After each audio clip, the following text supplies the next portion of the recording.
Hello, welcome to CSC7013, Advanced Math for Computer Scientists. This is Brady Chen.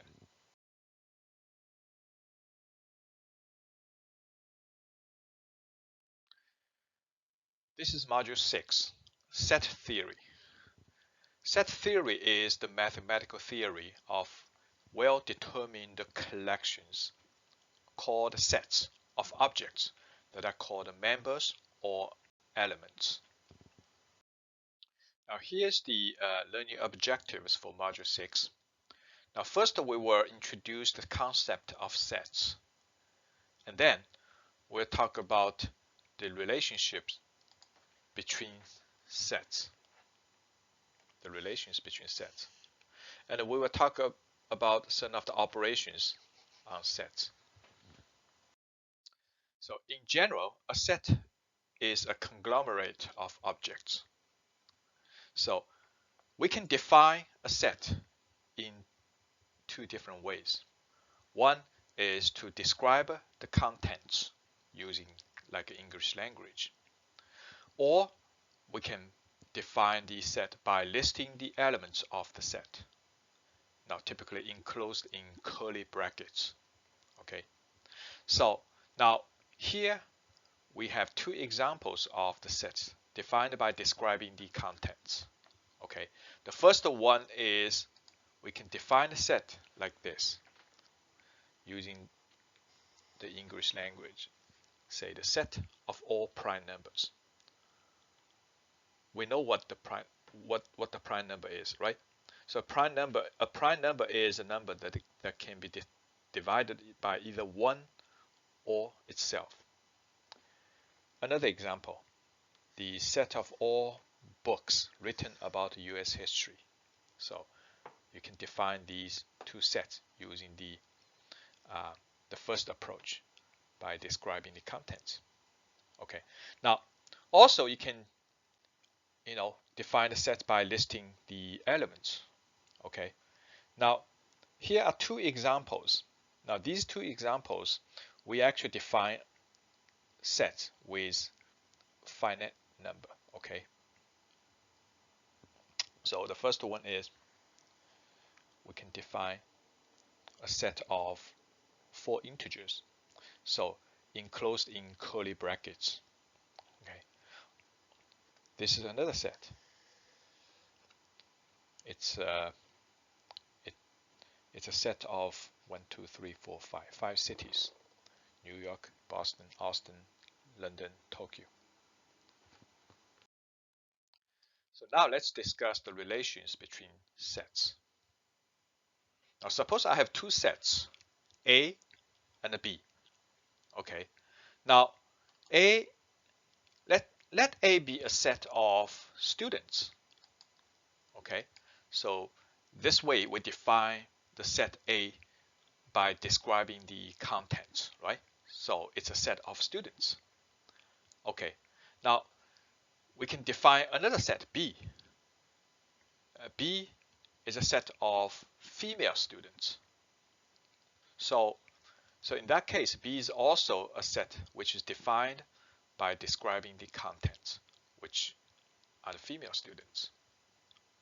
Now, what is the relationship between these two sets? What's the relation between these two sets, A and B? Okay. Now, we can see that every female student is also a student. But the other way around is not true, right? Not every student is a female student. So because student could be male students or female student, or could be, something else. So in that case, we can define the relation as a subset. So we can say B is a subset of A. So that means if you use the diagram, we can use two circles to describe two sets. A, we can define A as the big circle, okay, which may contain a whole bunch of elements. These elements are students. And B, a set of or female students. So it's a subset. Okay. So we can use the notation like a B is enclosed in A. Okay, B is a subset of A. Okay, so now if John is a student, we can say that John is an element of A because A is a set of all students. So John is a student, so John is an element of A.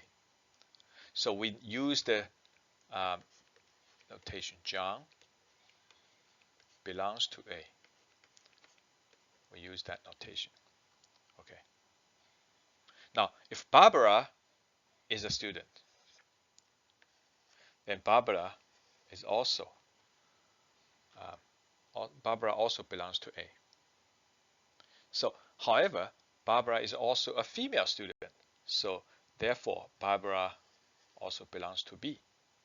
So that's basically defines the relationship as a subsets.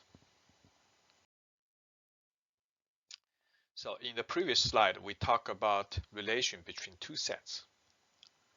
That's the subset. So for two sets, if one set is completely included in another set, that relation is called a subset. Okay. Now, there is actually some kind of relationship between two sets that none of the set is included in the other set. Okay, so however, there's overlapping. Now let's take a look at the example. So again, let A be a set of students. Okay, A is a set of students. And now let's define another set, B. B is a set of workaholics. Okay, there's another set B. Now what's the relation between A and B? Now, if some of the students are workaholics, but not all the students are workaholics, okay? So there might be overlapping between A, the student, a set of students, and B, a set of workaholics. Now, among workaholics, there are students, but not every workaholic is a student. So that means, so there is some overlapping here. So for, each element in the overlapped area belongs to both A and B. So that means each element belongs to both student and workaholic.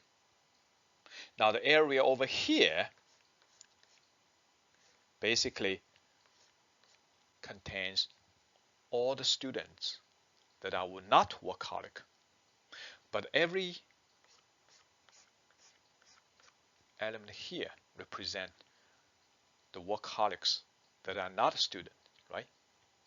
So this relationship defines the overlapping. So far we have talked about two relations between sets. One is called a subset, the other one is called overlapping.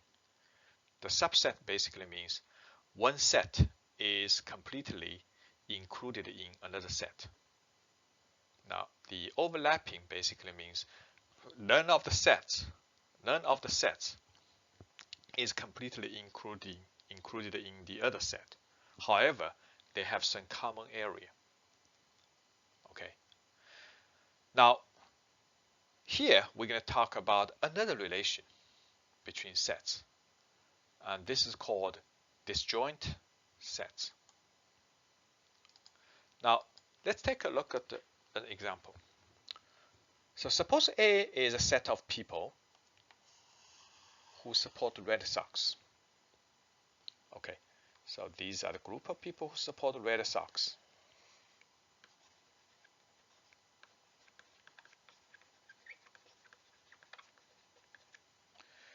And B is a set of people who don't support the Red Sox. Okay. Now, what do you think? What's the relation between these two sets? Is there any overlapping between A and B? Which means, can we find anyone who supports Red Sox and in the meantime doesn't support Red Sox? The answer is no, right? You cannot. So in that case, these two sets do not have common elements. Okay, so this relationship is called disjoint sets.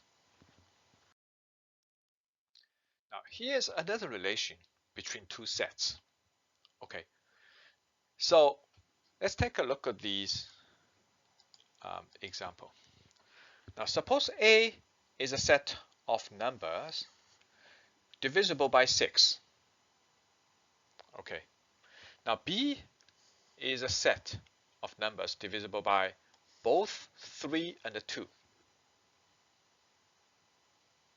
So now let's take a look at these two sets. Okay, so A is a set of numbers divisible by 6. That means now we can easily find some members of the set, right? So let's say for A, 6 is definitely belongs to A, right? And 12 is an element of A, right? Because 12 is divisible by 6. So basically, A contains all the elements which are multiple of 6. Okay. Now let's look at the B. Now B is divisible by 3. So then we can say, okay, let's find some elements for B. Let's take a look at 3. So 3 is divisible by 3, but B also divisible, element in B also divisible by 2, so 3 cannot be divided by 2, right? So 3 is not B. So we end up, it end up that we find out now all the elements can be in B can be divided by both 3 and 2. So in the end, all the elements in B should be divisible by 2 and 6, which is 2 times 6, which is 6. So B is actually pretty much the same, contains the same elements as A. So in this case, technically A and B are basically the same, right? So that relationship is called equivalent sets. Okay, so if we draw the diagram, we're going to say, okay, this is A. Now where's B? And this is B. So they're completely overlapped. Okay, so obviously every element of A is an element of B, and every element of B is also an element of A. So that's equivalent. So let's look at an example. So suppose A is a set of New England Patriots fan, B is New York Jets fan, and the C is a Boston Red Sox fan, and the X is a set of sports fan, right? So let's find the relations between these sets. Can we draw the circles to illustrate the relationship? You notice, we can just have a circle with an overlapping with, the subset, something like this. So, but before we draw it, let's discuss some of the interesting questions. So, if A is a set of New England Patriots fans, so if I'm a New England Patriots fan, do you think I could be the New York Jets fan? Now, if you know a little bit about the history between Patriots and the Jets, you know that that's not really possible, right? Even though technically Patriots and Jets are different, you know, sports, you know, sports team. So teams, they, you know, some people could be the fan of both, but that's really not possible. So I'm gonna say, if I draw this, if A is a Patriots fan and B is a Jets fan, so A and B has nothing in common. Okay. Now C is a set of Boston Red Sox fans. The Red Sox is another sport, right? So do you think it's possible that the Red Sox fan could also be a Patriots fan? The answer is yes, right? But do you think the Red Sox fan could be a Jets fan?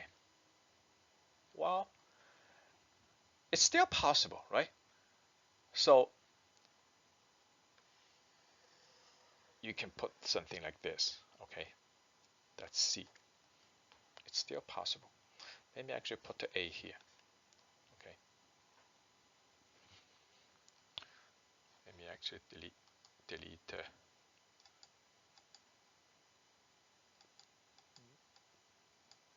okay, clean up the A. Yeah.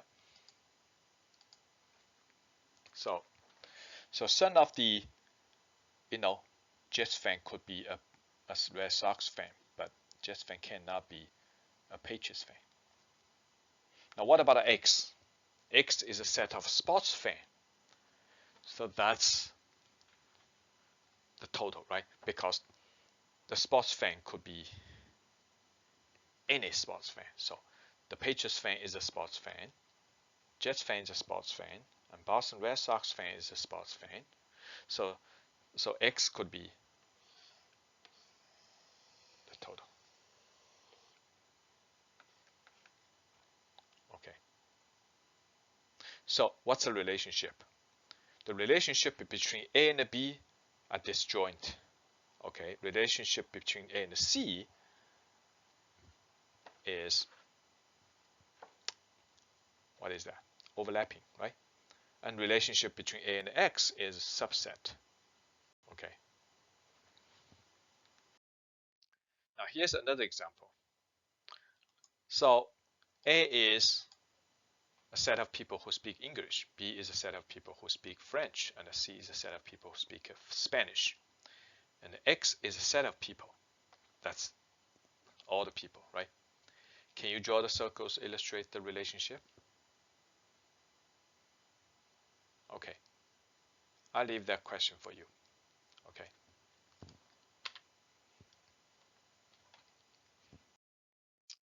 So here's the checklist for the previous example. So remember, we have 3 sets, or actually 4 sets, right? A is set of people who speak English. B is a set of people who speak French. And C is the set of people who speak Spanish. And X is a set of people. Okay. So now the first one we need to check is, do we have this? So make sure in your drawing A, B, and C are subsets of X. Okay, does your drawing represent this? Okay, now in your drawing, do you include the people who speak only English, or only French, or only Spanish? Or do you include the people who can speak only 2 languages, not the other one? For example, like English and French, but not Spanish. English and Spanish, but not, I think it's French. And French and Spanish, but not English. Right? Do we include this case? And also, do we include the group of people who can speak all the language, English, French, and Spanish? So you need to check these. Okay. Now let's talk about a set and its elements. Okay. we use the notation. We use the notation to represent the element of a set. So suppose we have a set A, then if X is element of A, then we say X belongs to A. So therefore, if A and B are two sets, okay, then if two sets has a relationship, A is a subset of B, then A is a subset of B, then we normally use this. Okay, that means that for every element of A, it's the case that that element also belongs to B. Okay, so that means all elements of A are also in B, but not necessarily the other case.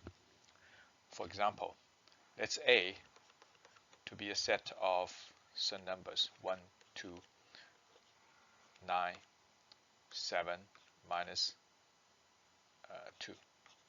Okay, it contains 5 elements, and B is 1, 3, 2, 3, 9, 4, 7, minus B. Then we take a look at the elements of A and B. We find out every element A in A, like 1, 2, 9, 1, 2, 9, these are also elements of B, and 7, 2, 7, 2.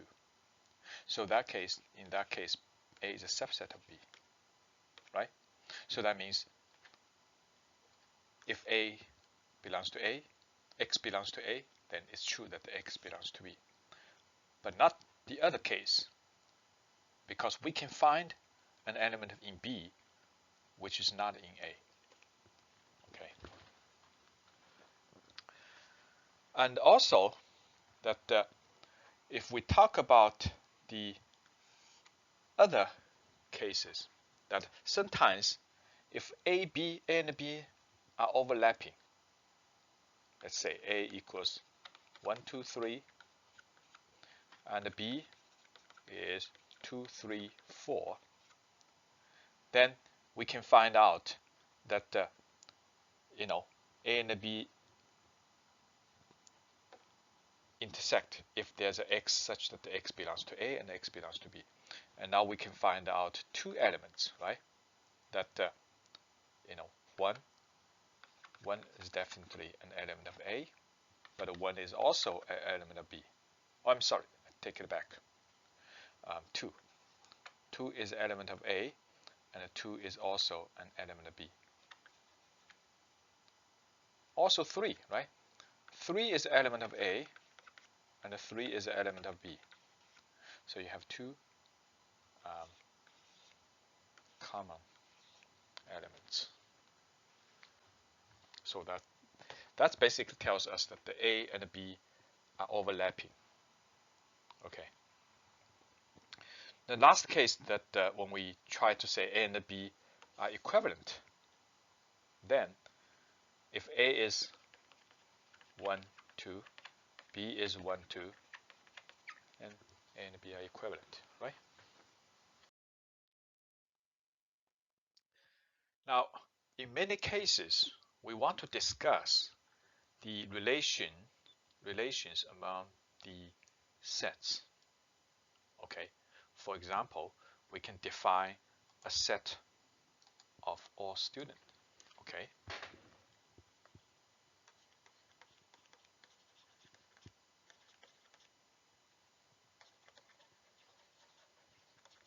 and we can define another set, like a set of teachers. Okay, and a set of C, let's say. software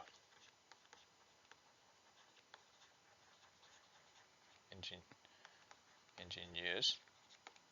Okay, we can discuss a various different group of people.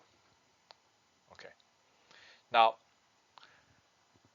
so these sets may have some kind of relationship. Maybe one set is a subset of the other, or so they may have overlapping, then or they're disjoint, right? However, none of the sets basically,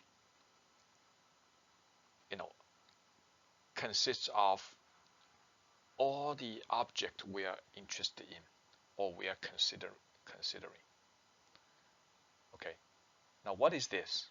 So sometimes it's always easier to think about the biggest set we're considering in our problem.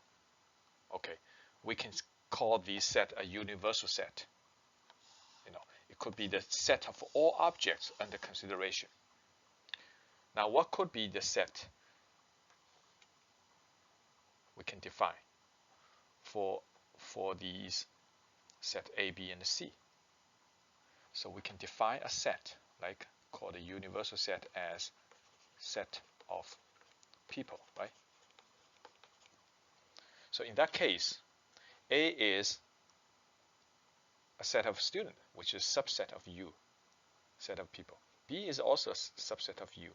C is also a subset of U. And these U basically consists all the elements we are interested in or we are considering. Now we call this a universal set. Okay.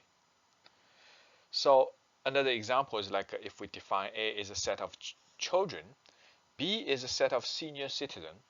So A and B are disjoint, right? You cannot, have an element which belongs to both A and B, right? If a person is a child, then that person cannot be a senior citizen, right? And vice versa.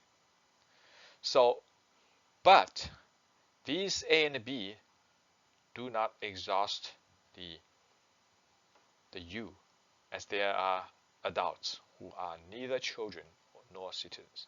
Okay, so that's why in any problems we can define a universal set, which basically contains all the objects under consideration. Okay. Now, with the definition of a universal set, we can define another operation called complements. So let's take a look at that case. A is a set of people who are US citizens. Okay. B is a set of people who are not US citizens. Okay. So definitely A and B are disjoint, right? But A and B basically exhaust the whole universal set, right? So that means A and B are basically a subset. You can define the universal set as the set of people. So in that case, A, all the people plus in A plus all the people in U basically makes the whole universal set. And in this case, we call A is a complement of B. So we can write this. A equals the B to the C. C basically means complement. And in this case, B is also a complement of A because they basically exclude each other. But they combine these two group of people, you're going to make the whole universal set. So now here's the definition of a complement. Now suppose we have two sets, A and B. Now A is a complement of B if it includes all elements of U that are not in B. So the key is actually the set U. U should be the set of all objects under consideration. Let's take a look at the example. Now suppose U is the set of all whole numbers. Okay. Now if B is a set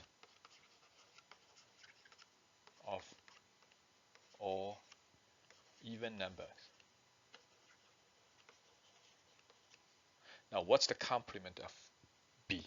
Let's say A is the complement of a B. So A should contain all the elements in U, right? All the elements of U that is not in B. So A should contain the numbers that are not even number. So what is A? The set of all odd number, right? Because the set of whole numbers basically contains like a 0, 1, 2, all the actually natural number, and a -1, -2, and -3, Now B is a set of all even numbers, so that means B contains these numbers. If we think a 0 is also an even number, then A going to be all the odd numbers. Okay.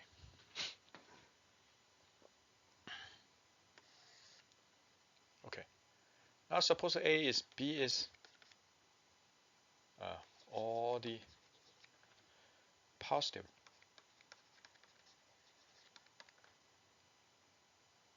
numbers, right?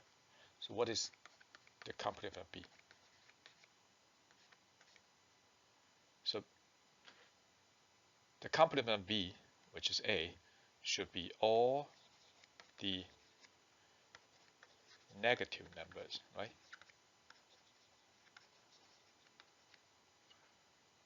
Is that right? This is not complete, right?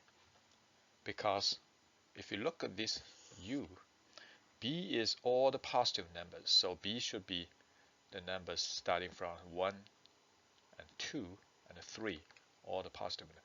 Now, the complement of B should be all the numbers not in B, right?